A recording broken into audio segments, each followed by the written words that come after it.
Ew. In all seriousness though, I should really make it a goal to wear this exact shirt every time I do a Schitt's Creek video, huh? Yeah, please hold me to that.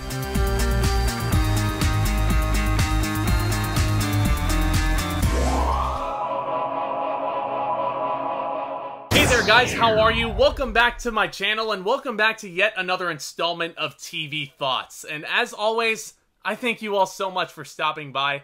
And I hope you enjoy your stay. This time around, Season 3 of Schitt's Creek. Yes, it's been a minute since I've done one of these. But I'm really happy to finally get back to this series after a little bit of a break from it. And I think it's pretty good timing given all of its well-deserved nominations at the Golden Globes and so forth. And just in case you all are binging through the show for the first time along with me, this review will be filled with spoilers. So if you guys have not gotten up to Schitt's Creek Season 3 at this point, you've been fairly warned. So this show, I still think, is one of the best sitcoms to come out of the 20-teens. It still retains all of its brilliant technical qualities. The editing is just so pristine in here. It knows the exact right point of when to cut away from an actor's reaction. The direction is so brilliant. The performances are all excellent, especially from these four leads. All of that stuff still stands from previous seasons. Except I think Moira grows at least a little bit less insufferable here. So most of this video will be me offering my thoughts of what I think worked with Season 3, and a few minute things that I didn't think really worked. Might as well start with Catherine O'Hara as Moira, seeing as how I just mentioned her. This character's arc this season isn't really anything special and or eventful. It's mainly just her adjusting to her new position on town council, and basically learning the hard way that the big ideas aren't always compatible with small town realities. And Catherine O'Hara is brilliant once again. She still retains that true essence of who Moira is as a person, but I think she slightly redeemed herself into being a character that's at least less annoying than she was in Season 2. Mainly because there's a gesture that she makes towards Alexis in this season's finale that I won't spoil for you here, but I found it really sweet and really touching, because that was a pretty tumultuous, rocky relationship to begin with, and those two really connected on a different level, I feel, that we really hadn't seen before in the previous two installments. And I would say this brings me to my main issue with Season 3. A lot of her storylines this season, I feel, could be treading that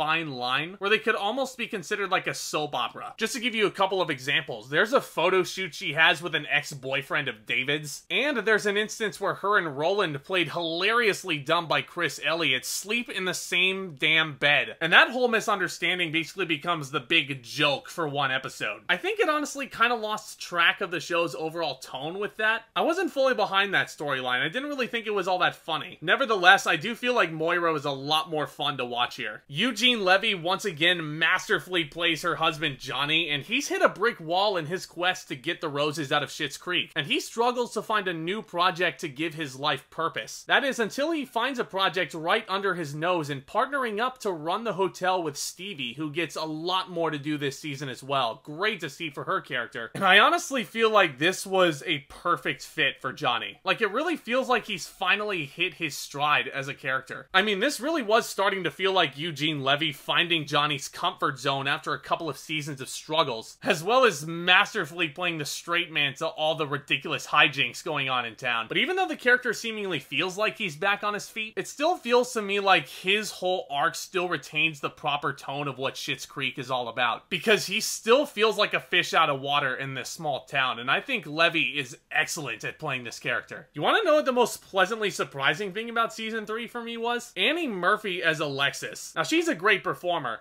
but I feel like this stretch of episodes for Alexis was actually my favorite arc for any character this season. And this is coming from a big fan of David. I was just into Alexis's story arc a lot more for some reason. So much fun to watch her interact with her ex-fiance Ted again, and he's played wonderfully by Dustin Milligan. He's an extremely likable character who does some pretty ridiculous things in his own right. One of my favorite gimmicks involving Alexis this season involved her getting lice, and that's played up incredibly well by Eugene Levy also.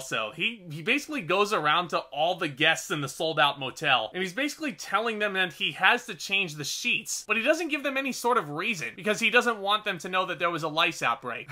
It's such an awkward scene. I love it, though. It's really funny. And honestly, I think my favorite storyline with Alexis is her actually going back to high school to get her diploma. Yes. Alexis Rose in a high school setting. Kind of sounds cliche given her character traits, but she blends in perfectly. And it's a really heartfelt moment when she finally graduates by the finale. And last but not least, I also gotta mention Dan Levy as David Rose, who I've mentioned in my previous 2 videos is in fact my favorite character. He does get a fair amount of good things and interesting things to do this season, but I was surprised that I found myself more consistently interested in Alexis's arc than I did David's. In my opinion, around the middle of the season, I would say, like, the beginning of the season and the end of the season, I feel like are his best stretch of episodes here. But right smack dab sandwich in the middle, there's a little stretch where he's kind of meandering a little. And I kind of wanted a little bit more out of that, so it was a little bit more consistently enjoyable. But I will say, the beginning of Season 3 was absolutely bananas with him and his relationship drama involving Stevie. And it involves another guy in there, and all of that just blew my mind. And then by the finale, he opens up his own business, the Rose Apothecary, with the help of Patrick. Patrick is played by Noah Reed here, and he's a very charming guy, very laid back. Seems like a dude I'd want to hang out with at a bar. But the way their story pans out leading up to the finale and David's birthday, which his parents egregiously forgot about, it's just such a sweet ending for them. And I have a feeling this is not the last we're seeing of Patrick. Needless to say, despite a couple of small flaws with some of these storylines, where I didn't necessarily think they fit the tone or they kind of slowed the main plot down, I dig these characters. I dig this setup. I'm gonna give Schitt's Creek Season 3 an A. Best season of this show I've seen so far, easily. I cannot wait to see where these characters are taken next in Season 4. This show, I think, is really shaping up nicely. Color me surprised. Not to mention, it's f***ing hilarious, too. But what do you guys think of Schitt's Creek? Do you watch it? Do you not? What is your favorite episode of Schitt's Creek so far? I would love to discuss all of these thoughts and then some all down there in the comments. And if you guys are all enjoying this content, or if you're looking for a place to continue discussing the cinema and all things entertainment, I think this channel might be the one for you. So if you guys are either new here or if you haven't already, please definitely consider hitting that big red subscribe button down below as hard as you possibly can, because you beautiful subscribers will be the first ones to know anytime a new upload is featured over here. And this is just our little secret, but it's free. But if you guys liked this video and if you guys want to continue discussing Schitt's Creek down the line, please let me know by hitting that thumbs up button as well on your way out. As always, look out for more exciting content hitting this channel very, very soon. You guys are the best. With all that being said, back talk commence.